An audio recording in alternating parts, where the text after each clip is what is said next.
Welcome to How to Split a Toaster, a divorce podcast about saving your relationships from True Story FM. Today, Uncle Toaster is whispering, and your toaster is listening.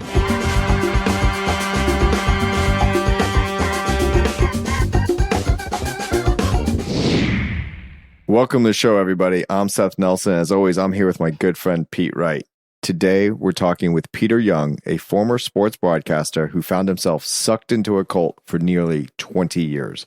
In his memoir, Stop the Tall Man, Save the Tiger, Peter provides an unflinching look at how cult leaders brainwash followers with paranoia and hatred. As you'll hear, Peter eventually made it out, leading to a complicated and contentious divorce from his former spouse and the cult.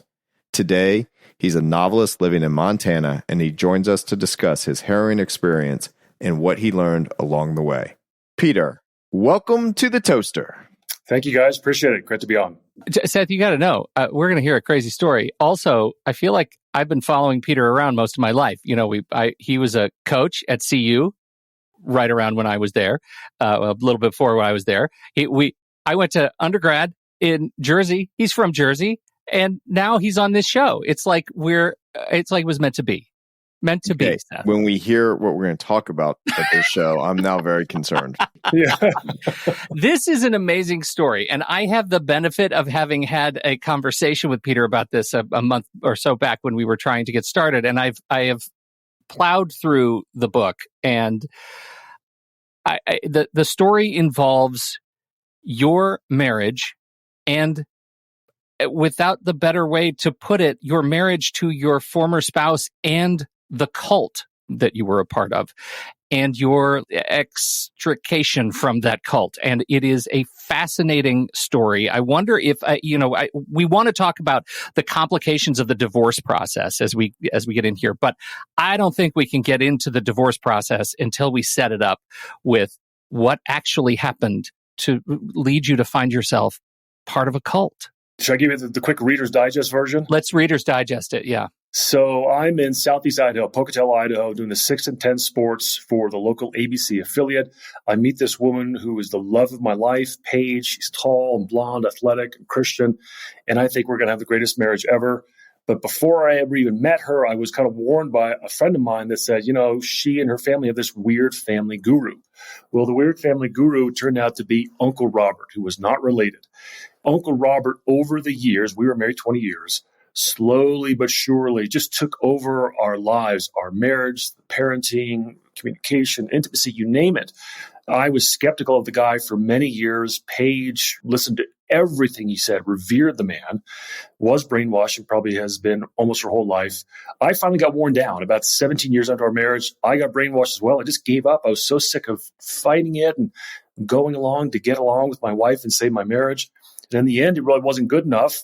Paige could either continue staying married to me, a faithful husband. There was never any infidelity, physical abuse, or sexual abuse of any kind. It was all emotional, mental, undue mind control manipulation from this Uncle Robert guy. So she chose basically to, adhere closely to him. So she left me. And then the parental alienation started. It was off the charts, horrible, all in writing, and all of it backed up by Uncle Robert and his craziness. She was already a part of this cult infrastructure, for lack of a better word, before you met her. That's my understanding? So it all started with, Uncle Robert's Robert Booty. He's from Syria. He's, short, bald, olive complexion, bald, jet black hair. I used to have, blonde hair.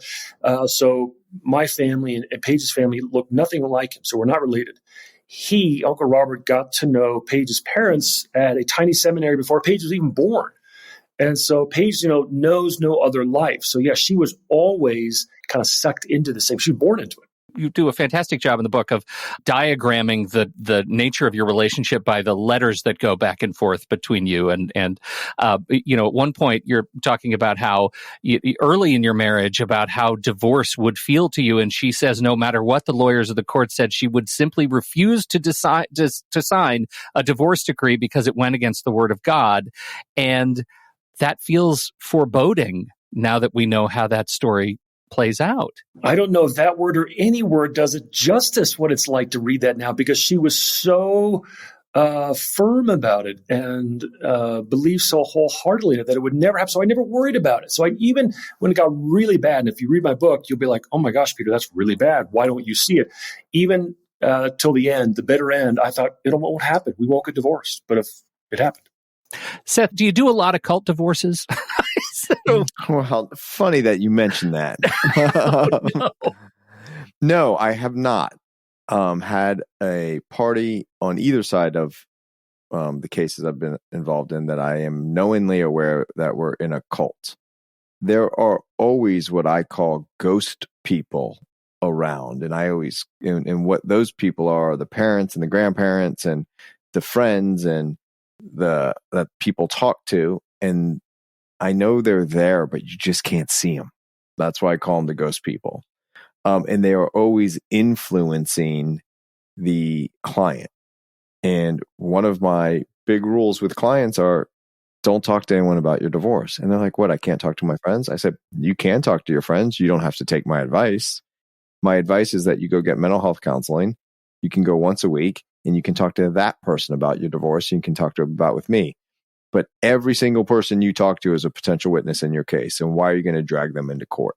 Well, and that leads us to, I think, the weaponization of Paige between Peter and Uncle Robert, right, Peter? I mean, you talk about Robert's influence and weaponizing Paige against friends, against former dear friends, against the woman who delivered your child, and specifically days when Paige would talk with Uncle Robert for hours, while Robert and I would almost always share with Paige what we discussed. She shared with me very little of her conversations with Robert, and under no circumstance was I ever allowed to ask what they talked about. I made the mistake of doing that a few times where I would ask very timidly, hey, how'd your conversation go with Uncle Robert? And she would get angry with me.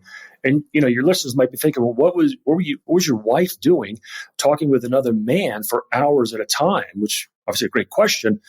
But the answer to that is that everything that would have been inappropriate for you, Pete, or you, Seth, with another married couple was never inappropriate for Uncle Robert. He could do or say anything, and it was always okay and justified because he knew better. He was brilliant, and we just had to go along with it. Talk about how you were not able to withhold that pull. Eventually, you gave up, and there are passages in the book where you talk about having hard conversations with Paige, and then you immediately called Uncle Robert. Can you reflect a little bit on your relationship with Robert specifically as the ghost person that isn't quite a ghost? No, he was anything but a ghost. Holy smokes. He was everything but there in the bedroom with us. Yeah, I guess the way to answer that question was I finally got brainwashed. So again, I would say Paige, her parents, my children for a time, were all fully brainwashed. They were under the mind control of Robert Booty. And then I finally succumbed for a few years, from let's say about 2015 to a few months after she left. So when she left me in January 2017, I was convinced it was my fault. I was the one in error, even though, again, I've been completely faithful, never wanted a divorce, loved the woman. And I was also convinced that the only person that could save my marriage and thus keep my family together was Uncle Robert, when in reality, he was the quintessential fox in the hen house. He was and always was the problem. So I look back now, and it's very clear to me that, hindsight's 20/20, right? Or it can be. What happened if I did this? What if then? What if that? And I can look back and think, as long as Uncle Robert had that position of authority in Paige's life, our marriage was doomed. So here I am. You just think about the irony of this. I can't sleep. I'm miserable. I'm not suicidal, but I'm anxious-ridden, fearful, can't work, and I'm just in a daze, can't eat, wandering around town, talking to this guy on the phone, hoping that he can come up with a solution, he being Uncle Robert. And no one in my family knew. I didn't tell anybody at work, no one in town, none of my family knew for months. And I'm talking to this crazy guy, and he is the problem. That's extraordinary. And I feel like that leads us into the pivotal and incredibly surprising turn in your relationship with Paige, that she filed for divorce from you. Mm-hmm. Yep. And I remember, so getting back to that midwife that birthed two of our children, she and Paige had a blow up because she was going to divorce her husband. This is 15 years ago. And Paige was very judgmental, self-righteous, and got angry over her divorcing her husband. So their friendship was ruined. In researching my book, Stop the Tall Man, Save the Tiger, I tracked her down, called her, had a discussion, say, hey, what happened when you and, Paige had the breakup? She told me. Paige sent her this nasty judgmental letter. And then before we hung up, because I hadn't talked to her in years, she said, by the way, why did you file for divorce? And I said, I didn't. Paige did. And she was stunned. She's like, oh, here was Paige who was judging this other lady 12, 15 years down the road. She divorced me. And again, I was still in denial. It was 10 months after she left. And I was stunned that she filed for divorce, which if you read the letters and emails that she'd been sending me, would not have been a surprise to you. It's extraordinary. And do you think that filing, because of the control that this gentleman had over her, and using the term gentleman very broadly, was him telling her, you need to get Peter out of your life and out of our life? Do you think he was controlling that as well, because there's such a chasm between you two now that there was nothing left for him to do with you? It's a very good question. And I've thought about it because other people have asked it in a similar way. Do you think Uncle Robert caused her to leave me? And I think in the answer to both question is, on one level, no. He was much more subtle or much more conniving, let's say. So he was clearly the one that put Paige in that position to want to leave me and want to divorce me. He probably never told her. He was the one that controlled her mind so that she would do this. But when it finally came time for Paige to say, okay, I'm going to leave Peter, Uncle Robert would have switched gears and pivoted and done whatever he had to give Paige the theological cover or ideological cover to get away with it.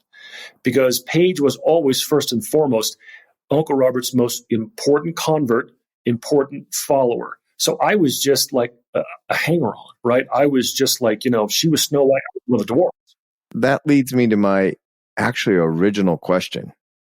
How did you get involved in the first place? Because he had such a control over her, and he identified her as such the top-notch prospect, if you're talking about college football, high school kids coming up, right? But she's the one. He wants her to be totally controlled by him. But he had to approve of the marriage in the first place, didn't he? Why did you think he even let you be in the game? Great question. So to me, what that does is goes back to the real tragedy of all of this and the title of the book. Paige is in Pocatello, Idaho. We haven't met yet. Uncle Robert's in Southern California. She graduates with her second master's degree. She gets baptized, publicly professes her faith. She's living on her own. She's independent. She's got a job. And then she has this incredible dream that's impacting her life, right? And in the dream, there's a tiger. She's in a house with it. And the tiger's going to kill her if it finds her. The door to the house opens and a tall man comes in. She can't see the face of the tall man, but the tall man's there to get rid of the tiger. She doesn't want to really kill the tiger. She just wants to kind of know where it is and control it, but not kill it. So then she writes about it, sends the email to Uncle Robert like a month before we meet. Uncle Robert takes that letter, turns it on its head, convinces Paige that she's the tiger. She's not really a Christian, still needs to be saved. She's still wicked. And he's like 5'6". He claims he's the tall man. Just for the record, I am 5'6" on a good day. I have never once claimed to be tall. Yeah. Okay. Yeah. Objective, yes. Right. I remember reading this letter, so Uncle Robert Booty writes Paige back this crazy, okay, 23-page letter. And it takes a lot for me to say crazy after what I've been through. It's a crazy letter. He claims to be tall. And I remember reading it at first like, boy, that's really weird. Everything I hear about this guy is short. And so I truly believe, to answer your question, that Paige was coming out of this. She was living on her own. She's more independent. She even said later on that I'm in love and I have such a free feeling being in love with Peter. But Uncle Robert turned it on its head and then used that dream and his letter to exert control over her again and then completely controlled her life from there on out. But there was a moment, Seth, where she meets me, we're dating, we're away from Uncle Robert, life has changed for her, she's on a new trajectory, and then all gets squashed by Uncle Robert.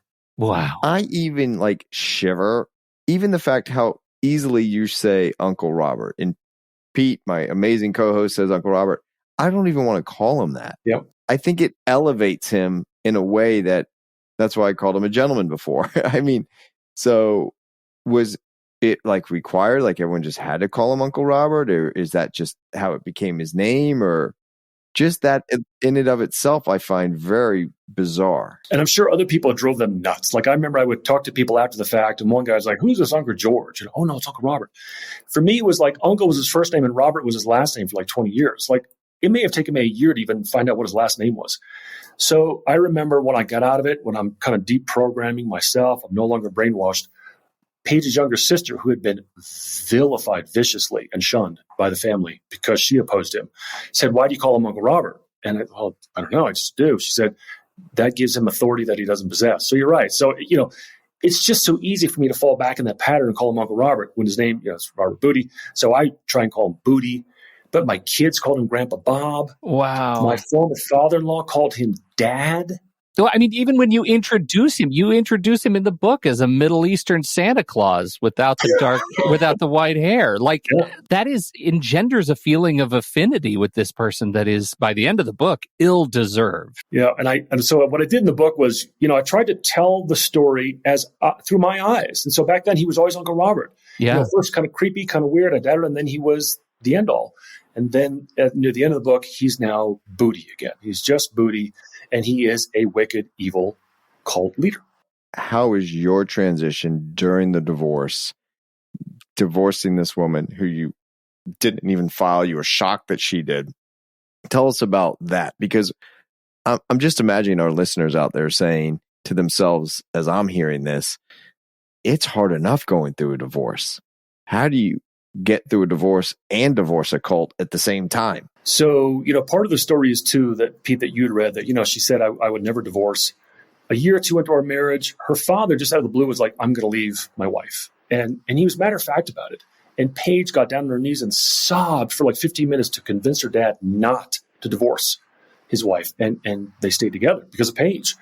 So that's why it was all the more shocking. So then when she filed for divorce in around Thanksgiving of 2017, again, I was stunned, hurt, terrified, frightened, anxious, all the above. And then we responded through my attorneys, who were probably kind of like you, like inwardly rolling your eyes, like, "Oh my gosh, run from this woman." But I did not want the divorce. So we filed that we don't think the marriage is irretrievably broken, and I didn't want her just taking the kids.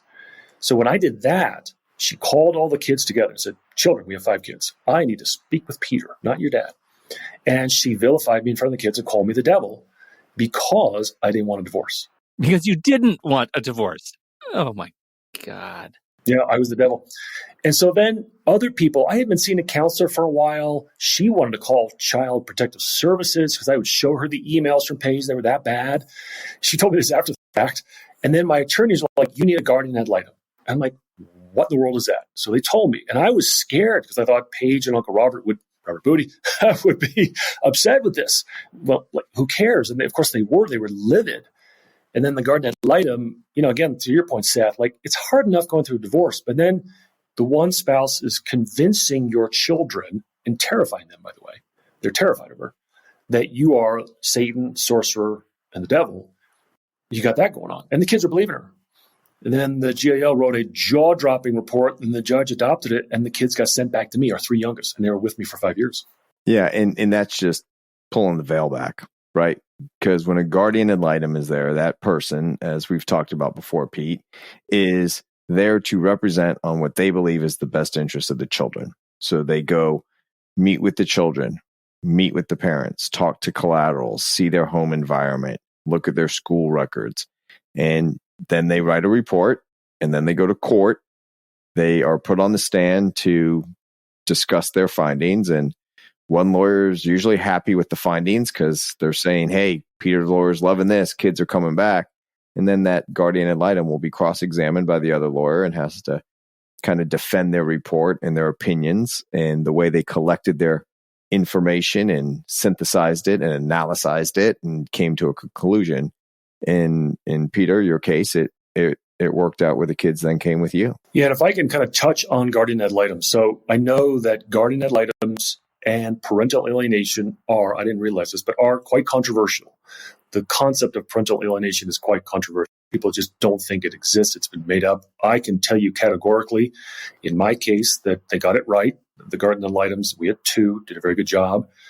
If parental alienation is not a thing, I'm not talking to you right now. Like, I guarantee you it is a real thing, and it is child abuse. We had the one guardian ad litem who wrote the 50-page report, who saw it all. I remember she drove up to Idaho to meet with Paige, and Uncle Robert, I'll call him Uncle Robert at this point, was going to be there. And I was scared that he would be able to manipulate and pull the wool over her eyes. And my lawyer said, it's the best thing in the world that he's going to be there. And he was right. That's right. I was thinking the same thing. He couldn't hide who he is. Right when you said Uncle Robert was there, I was like, bring him on in. Best thing that ever happened. That poor Garden Litem was probably terrified when she left that house and wrote that review like a week later. And again, jaw-dropping. She left after a year because, as you said, Seth, there's always one party that seems happy, one party's not happy with the report. So we got a second Garden Litem who was in her role for about 3 years. And she just basically, I don't want to get into too much, but begged the court to be relieved of her duties because Paige was, just abusing this lady, maligning her character and threatened to sue her and have her arrested for the job she was doing, which I thought she was doing a good job. And so the GL finally said, I'm done. I'm not getting paid enough to put up with this abuse. And so now we're out without a Garden Litem, and we really need another one. Wow. Just to sort of circle back on a story you started before we push record, you're still dealing with this. Can you talk a little bit about the recent re-indoctrination? Yeah, I'll kind of talk in little vague terms. We have 5 children. The 2 oldest boys, it's a work in progress. I'm not the first dad to have young men in their 20s who are angry, and I still love them and I pray for them, and hopefully one day our relationship will improve. With the 3rd child, I had the 5 children with me for 5 years. Their mother had supervised visits because, unfortunately, nothing has changed. She still denies the Garden Litem report. Just so you're aware, Pete, the supervisor was not Uncle Robert. I'm pretty sure that. Okay? Yeah, I should hope. Good grief. Oh, my goodness, yeah. So with the supervisors, we're not Uncle Robert. And those visits has now been proven again this summer, not like I needed any extra proof, but they continued through the summer. And then, of course, once the children either turn 18 or graduate high school, they're off to parenting plan. So that middle child who had expressed a desire to stay with me in Montana was basically coerced and manipulated and is now back in Idaho at an address that I don't know. I literally don't know where she is. So I'm back in the courts trying to literally find my daughter. Just heartbreaking. Seth, I don't even know. I don't even know what to do with that story. What I tell people all the time is our quote justice system is not set up to solve every problem.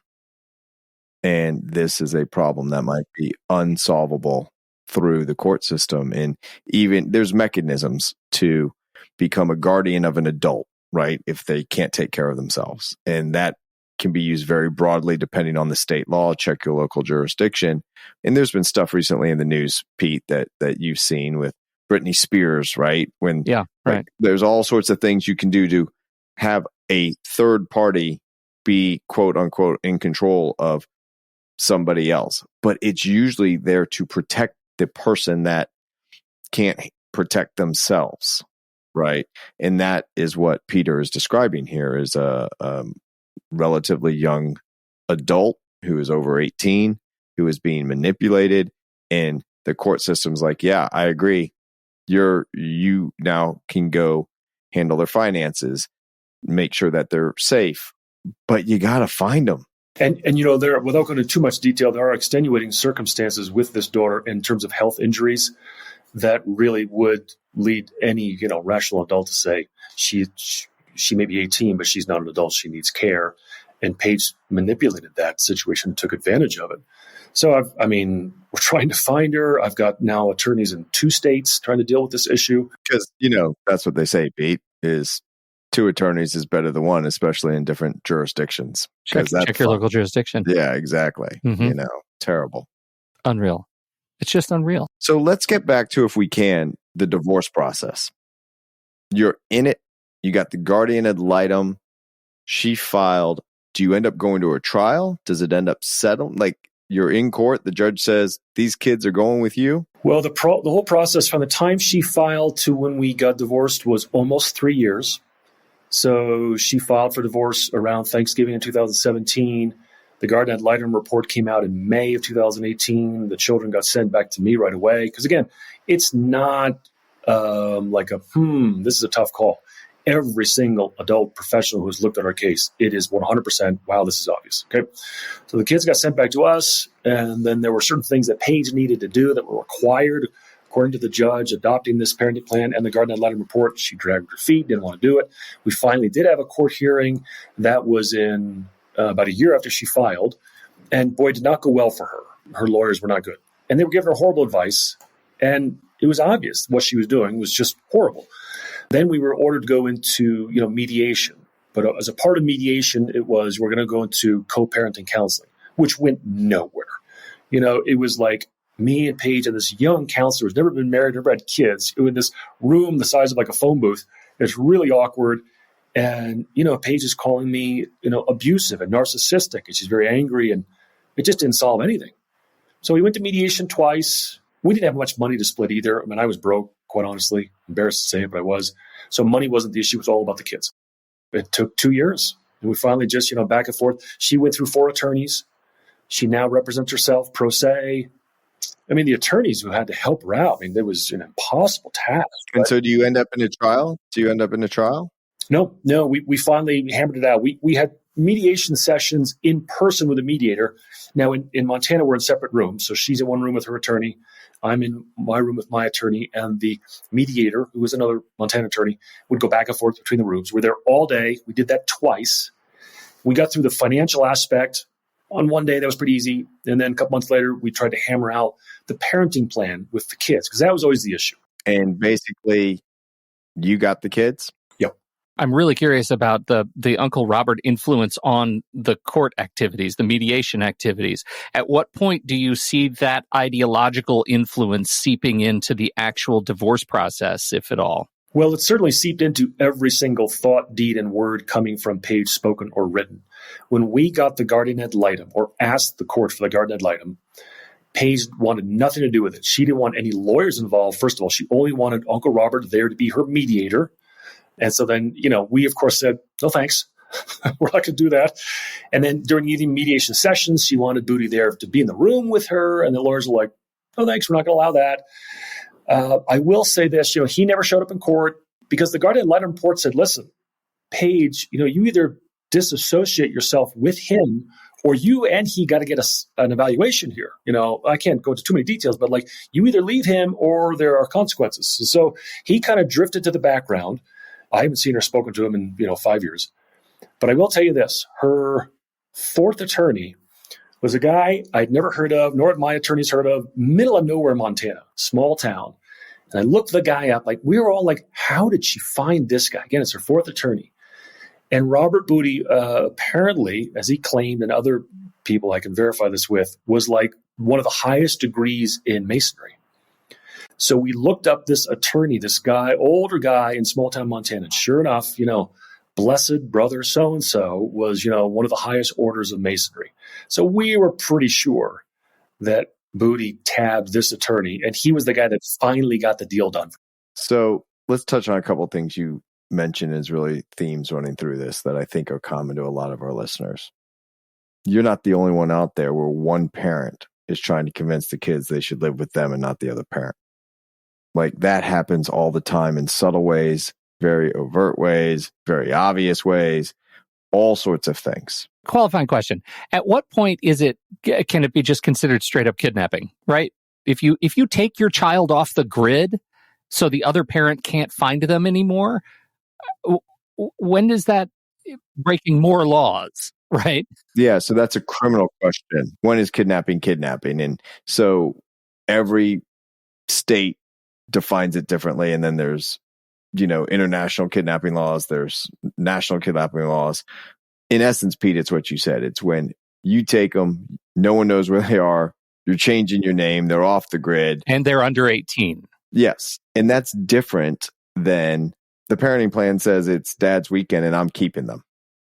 People are like, I'm calling the cops, that's kidnapping. No, it's not. You're just violating the parenting plan, right? Yeah, there's violating the parenting plan, and then there's Pete, what you talked about. That's right, exactly. Peter has an extreme case of a parent trying to convince and others to live with them, right? And then it gets just much more complicated when the kids are in different states or the parents are in different states, because the case can have concurrent jurisdiction, which means both states might have the power to hear the case, but ultimately that should get resolved early in a case and okay, Florida is going to hear this case. which is all well and good. But then you get a Florida order, which you then have to go enforce in Montana or Ohio, and then you have to domesticate that order, and then which means you make it an Ohio order, and then from there you have to go like make it happen. So it just adds extra layers of complexity to it. And then what happens is, as Peter mentioned, she went through 4 lawyers and now she's pro se, which means she's representing herself. Which means every time she makes a filing, we have to respond, and I have to pay my attorneys, who are very good, for that response. And so now, instead of her saying to me, Peter, how can I help? Because I've been a single dad with 3 kids for 5 years. How can I help? Instead, it is motion after motion after motion, which then bleeds me dry financially. Right. And that's why the 2 common questions I get asked in a initial consultation is, how long will this take and how much will it cost? And I say, I don't know. The average is 6 to 18 months. And I don't know how many times someone's going to write a letter to the judge. We call it a motion. It's more formal than a letter, but saying that they want the judge to make a ruling and to do something. They want him to sign an order that says, I'm allowed to do X or he's not allowed to do Y or whatever the case may be. And you can think of anything, Pete, and it can be a motion. Well, and that's sort of the follow-on question. What would you, let me say it this way. How do your attorneys classify the caliber of the motions that she's filing? Oh my gosh. Well, I can say this much. First of all, we've hardly ever instigated a motion. There's been a few. Like when the GAL report came out, we instigated the motion to adopt it. Otherwise, we're always answering her motions. And so, again, it's kind of a collective eye roll or shaking of your head because they haven't matured or changed in 6 years. They're all really the same thing. They all read the same way from Paige. And I'm astonished at the things that she will request from the judge. She will badmouth the garden ad litems. She'll badmouth. We had a standing master because the judge was so busy. So that's like the assistant judge. And she badmouths everybody. It's everybody's fault but hers. Okay, listen, I'm not perfect either, but I mean, it just seems like there's almost no responsibility taking on her part. And again, everybody sees it. So, Pete, off the top of my head, motion to disqualify the judge, motion to disqualify the master, motion to disqualify the guardian ad litem, motion to have Peter pay for the guardian ad litem, motion to have the kids seen by somebody else, motion to make sure that Peter's having the kids call every day at 8:00, motion to make sure that and these are just off the top of my head, hearing what I think she might have filed, and they're all going to say something else. Well, we'll note on the live stream that Peter's head just keeps nodding. So. Right, exactly. Yes, it does.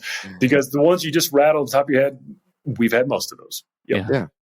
It's extraordinary. And like I always like to say, Pete, that's what I call Tuesday at my office. Yeah. But it's different when it's a pro se person. And they're held to the same standard as they're representing themselves. They're held to the same standard as a lawyer. And so that's one of those things that I work really hard on to balance my advocacy in court in trying to get to the substance when I'm dealing with someone pro se. So immediately I will tell the judge, well, Judge, we have a pro se litigant here, and here's the things that I have done to try to get this case squarely in front of you in a way to give you the information where you can make the decisions you need to make under the law. And so we will go above and beyond sometimes working with the pro se litigant because I don't want to get to trial and have the judge say, well, they're pro se, Mr. Nelson. They don't know that. And I'm like, Judge, I don't know what they know and don't know, except I know the law says they're held to the same standard that I am. Well, sympathetic and then judge. You're doing it again, yeah. Well, Peter, you said it.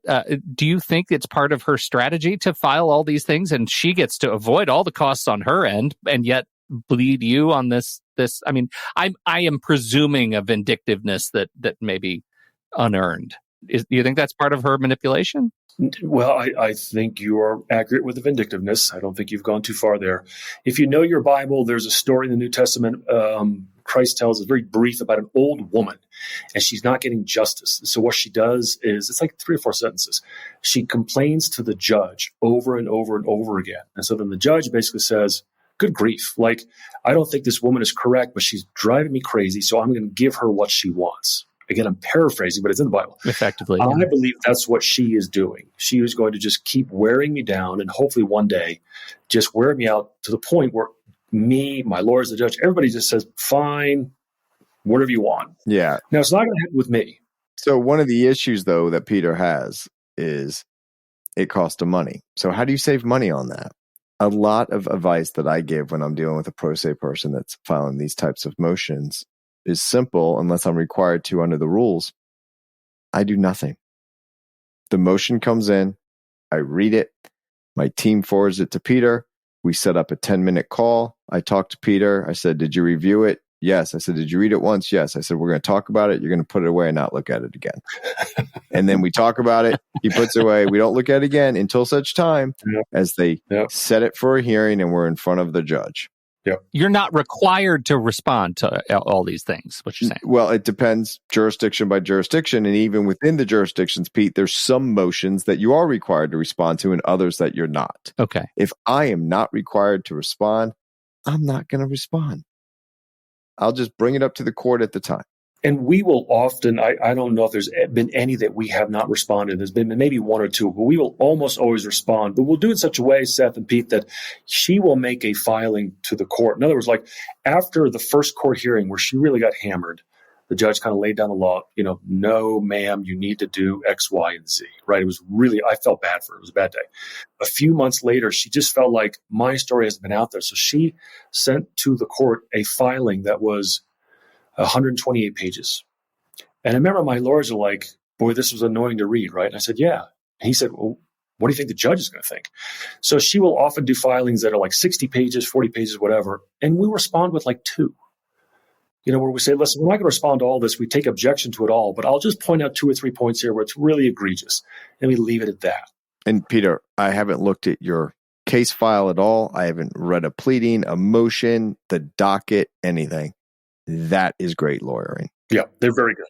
When you have a lawyer who has 128 pages and says, I can dispense with this in 2 pages, that is a strategy and a tactic that you can use in and of itself to be like, Judge, I read it. I know you had to read it. I'm sorry. Here's just bullet points, kind of, so to speak, that we're just going to knock this out and you're done. The last thing the judge wants to do is read a 90-page response. 2 points. Number one, it's obvious to all of us involved, but unfortunately it's not to Paige because she's still brainwashed. And again, she's a victim just like I was. I know you might read the book and it'd be hard to consider a victim, but she is a victim. She's been brainwashed just like I was. And then number 2, I used to be a sports broadcaster, and my mentor was a guy that worked on Monday Night Football and the Super Bowl and the World Series, and he always said less is more, especially in sports broadcasting, right? You can't beat the sound of a crowd after a home run. So be quiet. What do you say to 130 pages of craziness? Just tell the judge you've read it, make a point or 2, and step back and be quiet. All right. You've written this book, which is wonderful, from just giving us the perspective of where your head was in extricating yourself from this relationship. As you've now had some years behind you since the significance of the main event, what have you learned, and what do you offer for others, maybe who aren't in a cult themselves, but they're in a tough spot, right? Yeah, you're in a tough spot splitting up with kids and navigating a complicated, potentially contentious relationship. Wow. What's Dad's wisdom? Oh my God, Pete, I'm just so thankful you didn't say what was Uncle Robert's wisdom on that. I knew you were going to use the word wisdom, and I was Uncle like, Robert who's say? he's asking for? I was like panicked for a moment. Right. Don't have a phone call. Does Uncle Robert podcast? Yeah, No. right. No. Did you call him? What did he say? Yeah. First of all, divorce is horrible. I liken it to like when you throw a rock in a lake that's crystal clear, and then it ripples and ripples and ripples and ripples 100 feet, right? So the person that leaves is like, hey, I'll start over, right? I hate this guy or hate her. I'll start over. Well, number one, the kids don't ever get to start over. You will always be their mom or dad, and he or she will always be their other parent. It never goes away. So it affects so many different people. So number one, geez, try and work it out. But in our case, I couldn't. It was out of my hands. And I do not recommend anybody go through what I did. But I really felt like I had no choice because of the odd and crazy circumstances. It was less about fighting for my marriage as it was to protect my children. So that's why mine got so messy. I was really trying to protect my children. Would it have been better if Paige and I could have communicated and maybe had more sanity? Of course it would have. But again, I look back and think, I don't know if there's anything different I could have done. I really don't. Yeah. And when I think about divorce now, I'm just telling clients all the time, you're going through a surgery and it's going to be painful and there's going to be scars. Yeah. That's a good point. One of the goals is to have it not be as painful and not that big of a scar. So how do we accomplish that? But it's going to hurt. There's no way around it. Pete, I know you always ask for the pitch, but if I like, tell us where people can find your book and everything you're doing in your writing, because this is phenomenal. Yeah, thank you. It's on Amazon. Again, it's called Stop the Tall Man, Save the Tiger. It's an Amazon bestseller. Came out in March of 2023. You can also go to my website, authorpeteryoung.com. I've written more than one book, and I've got a lot of other stories on my website.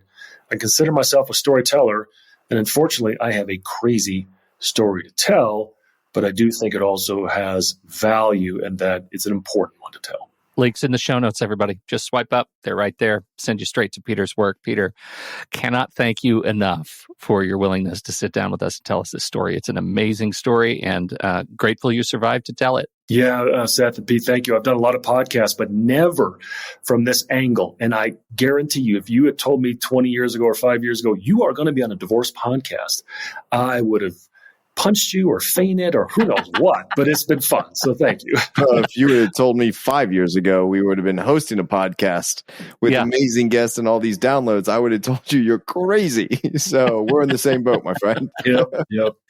Grateful for all of it. Peter Young, thanks for being here, and we will definitely be in touch. Thank you. All right. We'll be right back after this message from our sponsor. Seth, according to the National Institute on Alcohol Abuse and Alcoholism, about 10% of children live with a parent with an alcohol use disorder. It's just tragic. Pete, we hear this statistic all the time. At the end of the day, the courts don't care about the statistic. The courts care about keeping kids safe. And when I mean safe from a party who truly suffers from an alcohol disorder or is being wrongly accused of having alcoholism or some other alcohol disorder. It's easy and it saves you money. Instead of he said, she said, there's SoberLink. SoberLink is fantastic, and they are a fantastic partner to this show. So what is SoberLink? SoberLink is a device. It's like a breathalyzer, but it is more. You blow into SoberLink whenever you want to prove in real time that you are safe to be with your kids at carpool, at drop-off, at handoff. Whenever you're going to be driving, you blow into SoberLink. It uses facial recognition to prove that you are the one blowing at the time that you are taking the reading. It sends it off to the people who need to know, people involved directly in your case, not to be used for publication, not to be used for social media. This just goes to the people who matter most for your case as you are collecting data. SoberLink remote alcohol monitoring has helped over 500,000 people prove their sobriety and provide peace of mind during parenting time. And Seth, word on the street is courts love it. Yeah, and it's not just when you're getting in a car. Let's be clear. People can say, never gotten a DUI. What's the issue? Well, the issue is once you're home at 5 o'clock and you're no longer driving, but you're going to start cooking and having a glass of wine, and that glass of wine turns into 2 bottles. That's now an issue. So it's not just getting in the car. It's when the children are in your care, custody, and control, are you focused on them and not using alcohol? Independent, third-party, real-time verification to support your case. I haven't been drinking. Here's the proof. Those are the words that lawyers and courts love, but here are the words you're going to love. You can save $50 off your device and get started right away at soberlink.com/toaster. That's soberlink.com/toaster. Thank you to SoberLink for sponsoring this show.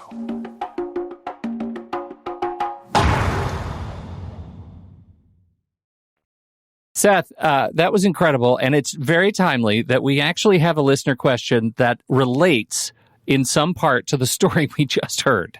Do you mind if I read it to you? Read away, my friend. Here we go. This is from Anonymous. Hi. My attorney requested a guardian ad litem to our case, and she got appointed. The day the GAL sent us the questionnaire, my ex reached out to me for an agreement and settlement via text, and I agreed to a schedule that will work for both of us. Can the GAL be put on hold till we reach a final settlement via a mediation? My attorney thinks I have to go through the GAL process as we requested it, and she needs a report for the court from the GAL. I want to save costs and the time if we could mediate and come to an agreement on our own. My attorney continues to say that we cannot lock this in as a part of the final parenting plan without all the other holiday and summer schedules in place. Kindly advise. What do you think, Seth? Okay, so there's kind of two questions here. One, let's set the facts as I understand them. There's a guardian ad litem already appointed. Two, you're like, wait a minute, we're working everything out. Why do we need a guardian? Because a guardian's there to investigate, to get information, ultimately tell the court what they think is best. That's one part. The other part is, but wait a minute, we don't have everything worked out because we need a holiday plan and a summer schedule as well. So I'm going to handle that part first, the holiday and summer schedule. Check your local jurisdiction on all of this. In Florida, when you submit a parenting plan, which is going to have parental responsibility, how decisions are made, time sharing, that's what you're talking about now. People think of that as custody and visitation, including the holiday schedule. The judges want to see that because they don't want you coming back and saying you're arguing over Christmas. It wasn't in your parenting plan. You don't have to have a lot of holidays in there. It can be the quote-unquote regular schedule. And people don't realize this, but more often than not, there's a whole bunch of holidays that they just ignore and they use the regular schedule. Here's the example. If you are of the Christian faith, I am thinking you ignore Hanukkah. I am thinking you ignore the high holy days in the Jewish religion. I'm thinking you do not care about Passover. Okay? So people are like, I don't ignore holidays. Yeah, you do, because you don't celebrate those holidays. So you don't need every holiday under the sun. You don't need Flag Day. You don't need Columbus Day. You don't need even Labor Day and Memorial Day. It can be the regular schedule. I try to limit the number of holidays because it just messes with the schedule and there's enough conflict. Let's just keep it easy, right? It all comes out in the wash. What if I only celebrate the patriotic high holy days, Flag Day and the 4th of July? Is that, I mean, can you just say the red, white, and blue? You can, Pete, and I think a court would award those to you and give your wife every other day of the year, else. Just not the holidays, just not those 2 days. All I want are the holidays that end in a March. Okay, now back to the guardian ad litem, which we talked a lot about with Peter and his situation, who did, in Peter's view, a very good job for him and his children, most importantly. Courts are there to solve disputes. And there's all sorts of mechanisms to get information in front of the court, in front of the judge, to solve that dispute and make a decision. So, if parents agree, there should be nothing for the guardian to do. But I'm a lawyer, so there's a however. In Florida, the court is required to make a finding that the parenting plan is in the best interest of the children. So two parents can agree, they can submit the plan, and the judge can be like, nope, I'm not accepting that plan. Nope, I'm appointing a guardian ad litem because I want to hear more information. And then say, I'm coming up with a different plan. And they can say, here's the order, here's the plan. So I know listeners are thinking, seriously? A judge can tell us what we're going to do even if we agree? The answer to that is yes. So here's the next question. How do we get around that? One level, you don't. Yeah, judge is going to tell you what to do. There's the court order. As a lawyer and a member of the Florida bar, I'm going to have to tell you, comply with the court order. Then they ask me, what if we don't? Nobody cares. Oh, you made it easier. If you guys agree Nobody cares. As you know, Pete, my son is 19 years old, going off to college. Got divorced when he was 2.5. By the age 3, it might have been like 2 3/4. His mother and I decided the plan wasn't working. We changed it. Nobody cared because we agreed. We didn't go back to court and get a new plan. We didn't redo the child support. It was the same number of days and incomes and all this stuff. We changed it. Then he's 16 years old, 14 years after we had the first plan that we changed and no one cared. We changed it again because of COVID. We went week on, week off because we thought it was better for him not to go back and forth during COVID. Nobody cared. Right. So with this person, if they came to me and they said, well, this judge is just hell-bent on having a guardian ad litem, and we're in agreement, we have the full parenting plan, everything is great, but we can't get it by the judge. What should we do? Dismiss your case. Oh, that's an interesting end run. Yeah, dismiss your case. And the judge also likely doesn't care. Well, the judge can't do anything about it. If you both filed for divorce, dismissed your case, and now you're saying, but wait, you're telling me we have to stay married to do the parenting plan we want? The answer is no. You do a full parenting plan. You do a full marital settlement agreement, and then you refile as an uncontested case and see if the judge will sign off on it. Fascinating. But check your local jurisdiction. Talk to your lawyer. That trick might not work everywhere. All right. Well, thank you, Anonymous. I hope that helps and maybe clears the path to a smooth, uncontested settlement. Look, this has been a fantastic show. I'm so grateful to Peter Young for being here and for sharing that story. Seth, I learned a ton. I hope, even as a seasoned divorce attorney yourself, you might be able to say you learned something too. I learned a lot, and I'm not going to call anyone uncle, even if they are my uncle. That's the story. That's what you walk away from with this. If nothing else, watch those family relations. Don't forget, everybody, if you want to ask a question to this show, you can visit howtosplitatoaster.com. That's howtosplitatoaster.com. And click the button that says submit your question. It'll come to Seth just like Anonymous did about the guardian ad litem. And we'll answer your question on the show. On behalf of the fantastic Peter Young and Seth Nelson, America's favorite divorce attorney, I'm Pete Wright. And we will catch you next week right here on How to Split a Toaster, a divorce podcast about saving your relationships.